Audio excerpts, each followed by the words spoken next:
La experiencia que me enseñó, híjole, muchas cosas en uno. Corría el año del 2022, íbamos saliendo de la pandemia. Teníamos un dinero que habíamos ahorrado con mucho sacrificio, mucho esfuerzo y mucha dedicación. Y entonces se nos presenta la oportunidad de comprar un negocio. Según nosotros revisamos lo que podíamos revisar, lo que teníamos que revisar, números, todo bueno. Nos encharcamos con una tintorería. Error número 1, no era una tintorería completa, era un storefront. Yo no tenía idea que era ese concepto hasta que caímos en él. Resulta que un storefront, o por lo menos en una tintorería, es el negocio donde tú recibes y entregas la ropa, pero en realidad en ese local lo único que haces es, por ejemplo, si tienes una costurera o costurero, puedes planchar cosas simples, pero los servicios de tintorería los compras. Hay tintorerías que les trabajan a otras tintorerías. Entonces la idea de negocio se veía muy papi. Nos aventuramos, lo hicimos y la verdad fue una pesadilla. Mi esposo prácticamente estaba trabajando en su trabajo de tiempo completo, aparte tiene su negocio propio y aparte en las tardes se iba a atender la tintorería en lo que nos organizábamos y contratábamos a alguien. Yo también tenía trabajo de tiempo completo, hubo una temporada en donde tuve que pedir un día por semana salir más temprano para poder irme a atenderla en la tarde y me tocaba ir a abrir los sábados. La tintorería no estaba clientada como nos dijeron. Aparte nos dijeron que habían estado atendiendo por cuestiones de COVID nada más como por cita, o sea que los clientes hablaban, la señora iba y les abría, bueno, un show.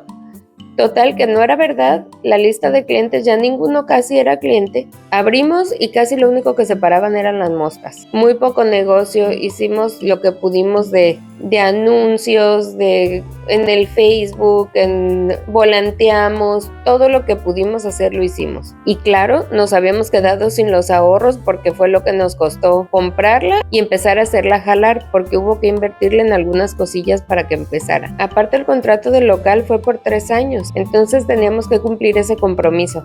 La tintorería nunca se pudo mantener por ella misma y conforme el tiempo fue avanzando, en vez de aclientarnos, el negocio fue disminuyendo porque tampoco nos ayudó el home office. La gente ya no iba a las oficinas, por lo tanto no iban de camisa, por lo tanto no las llevaban a limpiar. Todo este exceso de trabajo para mi esposo, aparte el mío, el estrés de habernos quedado sin nada en el banco, de volver a empezar después de tantos años de estar ahorrando, aparte que donde la compramos nos queda a 1 hora, hora 20 de donde vivimos, nos empezó a afectar muchísimo en la relación. Teníamos demasiado estrés, demasiados compromisos. El costo de tenerla era muy alto. Básicamente lo que mi esposo ganaba en su trabajo de tiempo completo era lo que se iba a mantener la tintorería. Para mí fue como abrir una llave y dejar que corriera el agua. ¿Qué pasó? Empezamos a pelear, empezamos a discutir. Discutir por el dinero era el síntoma.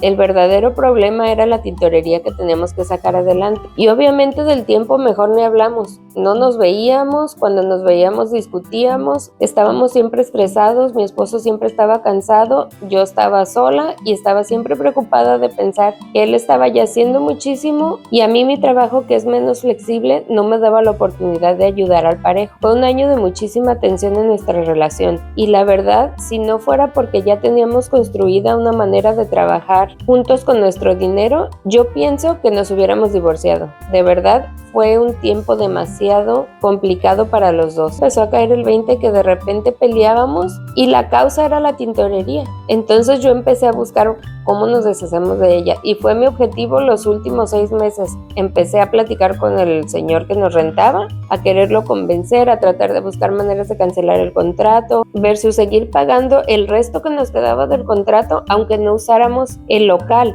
Y la otra era que no lo podíamos convertir en nada más porque nos iba a costar mucho más dinero. Y teníamos ciertas restricciones. No podíamos poner nada que estuviera relacionado con los negocios que ya existían.